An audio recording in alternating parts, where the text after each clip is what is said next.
We are now in the new studio. Yes, new studio every day. This is the Toyota Yaris loaner studio. So anyway, today I will talk about charging. So here we have a video of the MG ZS EV, and then that's in the top left corner, and in the bottom left corner we have Renault Zoe, the ZE50, and then on the bottom right corner we have Ioniq, the 38 kilowatt hours. So by the way, the MG can charge at higher rates. It can, supposedly on paper, goes up to 85 kilowatt, but this is on 50 kilowatt fast charger. Now, as for the two other cars, well, the Ioniq is actually on a HPC. I wonder, maybe if we were on a 50 kilowatt fast charger, it might actually be slower than this. But anyway, okay, fair enough. You see that the charging speed on the MG is just marvelous. It's peaking at 48 kilowatt. The reason for that is because of voltage. You see, the voltage on the MG is at 405, whereas Zoe is at 357 only, and we didn't see the voltage on the yeah, that would be a disaster, by the way. If you saw the voltage on the Ioniq, which is supposedly even lower, that's probably why it's so slow. But it charges fairly fast because it's on HPC. So yeah, if we were on the 50 kilowatt fast charger, it would be a disaster for the Ioniq. But anyway, okay, you see that the MG is charging at a very good rate here. It's been heated up quite nicely from hypermiling, and it's also nice and warm in Thailand. So this is optimal condition for the battery. Sorry for the noise, by the way. I don't know what the heck they're doing outside, but you see, it goes fairly flat all the way to 80%. Sorry, I mean, it goes all the way to 50% on the MG at 48, around 48 kilowatt. You see the two other cars, they are kind of behind. The Zoe, you see, in the case of Zoe, you slowly get more and more speed because the number of amp is already capped at 124, and then as the voltage rises, then you get the faster and faster speed. And as for the Ioniq, it's just, yeah, you will see some massive drop there soon. 43 kilowatt, of course, this is the new Ioniq. Many people who want to drive on long trips, they prefer the old Ioniq, classic Ioniq. So, okay, and now what's going on here? 55% on the MG, it's still charging at really good speed here. As for the Zoe, okay, 45 kilowatt, okay, still okay speed, slowly rising. And oh yes, there you see Ioniq is now down to 35 kilowatt. Oh man, that's a disaster. Only at 53 kilowatt percent. But you see that the Ioniq is actually seems to be charging faster, but the battery in the Ioniq is only 38 kilowatt hours, whereas the Zoe is probably about 45 or something. I'm not completely sure. But that's why it goes up faster. But of course, the clear winner here right now is the MG, or the ZS. Still at 66%, we are getting 45 kilowatt. Really good speed, man. What should I say? Okay, Zoe is still behind there. Still okay speed, of course, compared to the old Zoe, which could not charge on DC. And soon enough, we'll see that the Ioniq will get another drop in speed here. I don't remember where it was. But let's see now. The MG should start throttling soon at 80%. Really good speed, but this of course depends that you have warm batteries. So we might see some Colgate once people in Norway are getting the MG. There. Look at the Ioniq. At 68%, it throttled even more. Now it's only 23 kilowatt. Wow. Yeah, okay. And then the breakpoint comes also at the MG soon. At 80%, it will drop. We see still 40 kilowatt there. See, at 80%, then it drops to 24 kilowatt. So it has some sudden steps, whereas the Zoe has more of an even drop, throttling. So you kind of have to know all these breakpoints if you are charging. But of course, in the MG, you can see this information in the screen. In the Zoe, oh, I don't remember if you can see it in the new Zoe. It's been a while. But you can see it in the screen in the Ioniq also, which is nice. But now you see Ioniq has dropped to 15 kilowatt now. Yeah, charging on Type 2 is almost faster than DC fast charging right now. So that is nicht good. I hope the Ioniq battery was warm enough, but still my result with the Ioniq corresponds with the manufacturer's numbers anyway. But okay, anyway, we are about to hit 90% on the MG. You see, 89%. So from 80%, it stays flat at around 24-25 kilowatt all the way to 90%. So it's still a pretty good deal. If you have to drive far, then you can charge at 90%. Now that one is done. Okay, the MG is done, 90%. That's my test. As for the two other ones, Zoe is still up there. Zoe has a slower ramp down, or whatever I would call it. But you see that Zoe doesn't have a sudden drop at 80%. It will just slowly drop. But actually, when it hits 80%, it has about the same charging speed as the MG. And as for Ioniq, well, I'm not sure what to say about it. It's still slow at 14 kilowatts.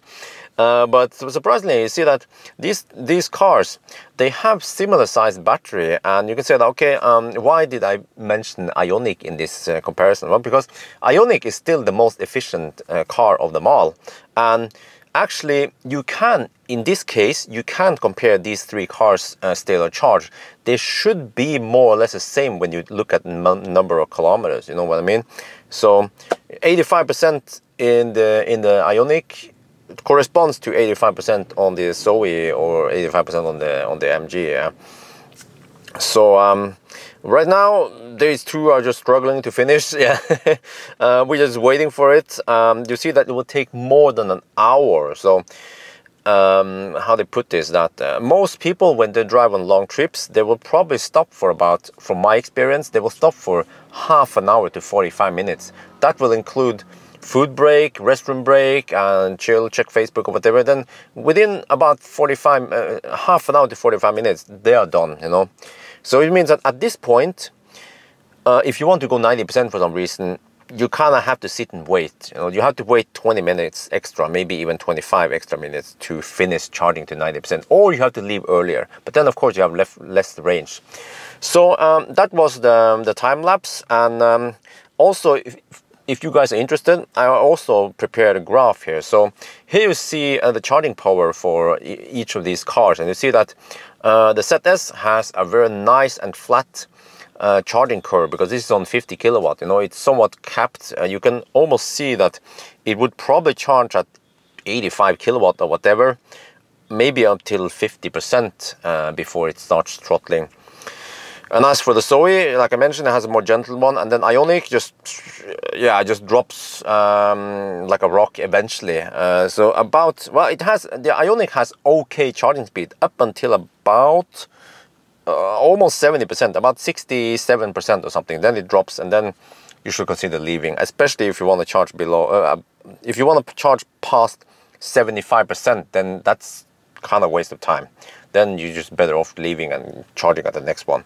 And then, okay, let's look at another table here. So this one, I have the time, right? And then the state of charge for each car. So you see that this one is nice, because if you know that you will stop for half an hour, and you should arrive at around 10%. Then after half an hour in the ZS, you get 66%, or you are at 66%, whereas the other ones are at 50 something.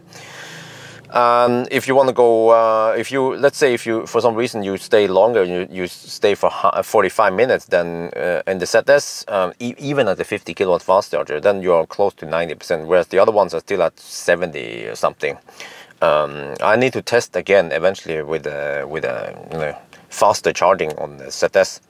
And then the next table here shows you state of charge, and then how long it takes to reach a certain state of charge. So this one is useful if you know that, most of the time you want to arrive with 10%, and then you want to stay. I mean, how long does it take to reach, let's say, 80%? Many car manufacturers tend to use 80%. Then you see that it takes about 40 minutes for the ZS, and then for Zoe and Ioniq, it takes about 50 something minutes. So yeah, a little over 10 minutes extra. So that's the time you have to sit and wait. And then if you want to go 90%, then it also takes a longer time. So to me, like you've seen, it doesn't pay off to go to 90% unless you have an e-tron. Yeah. And I mentioned that MG, they claim that it can charge at 85 kilowatt. But when I was testing it in Belgium, I only managed to get 58 kilowatt, but I suspect that it was because the battery was not warm enough, because you see that it throttled way earlier than it did when I tested it on the 50 kilowatt in Thailand. And based on my experience with other cars, when the battery is not warm enough, this applies to Tesla or Ioniq or whatever, then you will not get the same charging rate throughout the whole span. And some guy in Thailand, there's a screenshot here, they've been testing it and someone reached 68 kilowatt. So most likely in Thailand you will have better conditions for, in Thailand you don't have to drive that far to get the maximum speed. But of course I don't know for sure unless I tap into the OBD. But so again, I can't say for sure if it will go to 85 kilowatt, but you know what is a coincidence?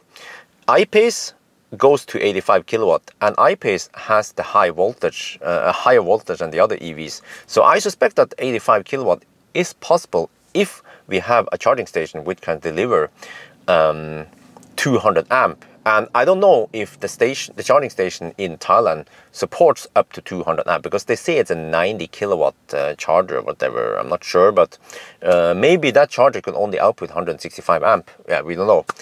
So I will test it later in Thailand or in Norway. The best deal for me is to test it in Norway, because then I can just go to Ioniq.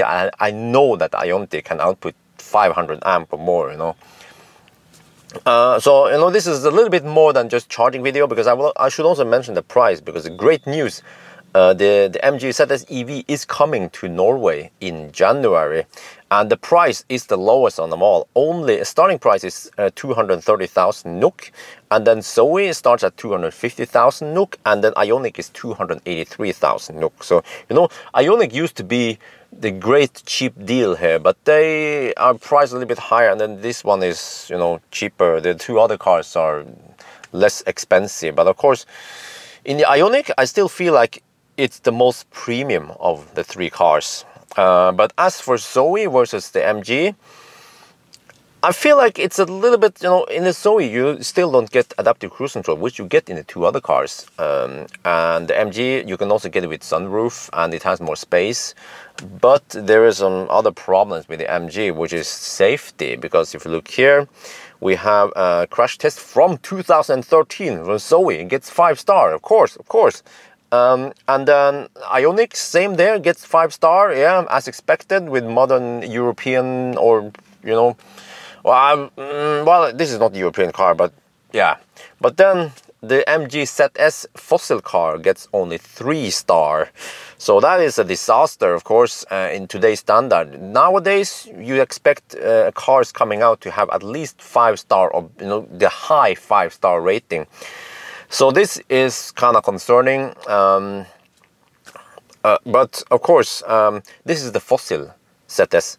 So the electric ZS doesn't have a big engine in the front, which means that the crumble zone is better when you have a crash, right? And then the ZS EV, the electric one, also has a big fat battery below the car, and that acts as extra protection from side intrusion.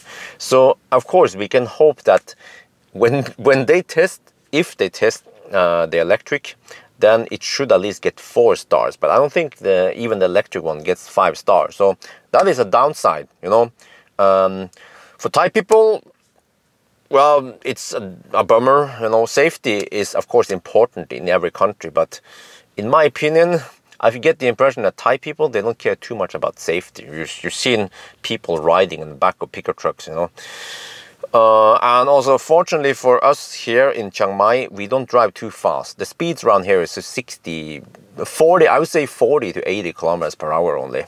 So that's why I also figured out that I also consider, this. I knew about this before I bought the MG. But as for people, I know lots of people in UK are also considering it. So, just know about this one before you decide to buy it or not. So yeah, I think that's it for now. So I hope you guys enjoyed this video. As always, thank you for watching, and talk to you later.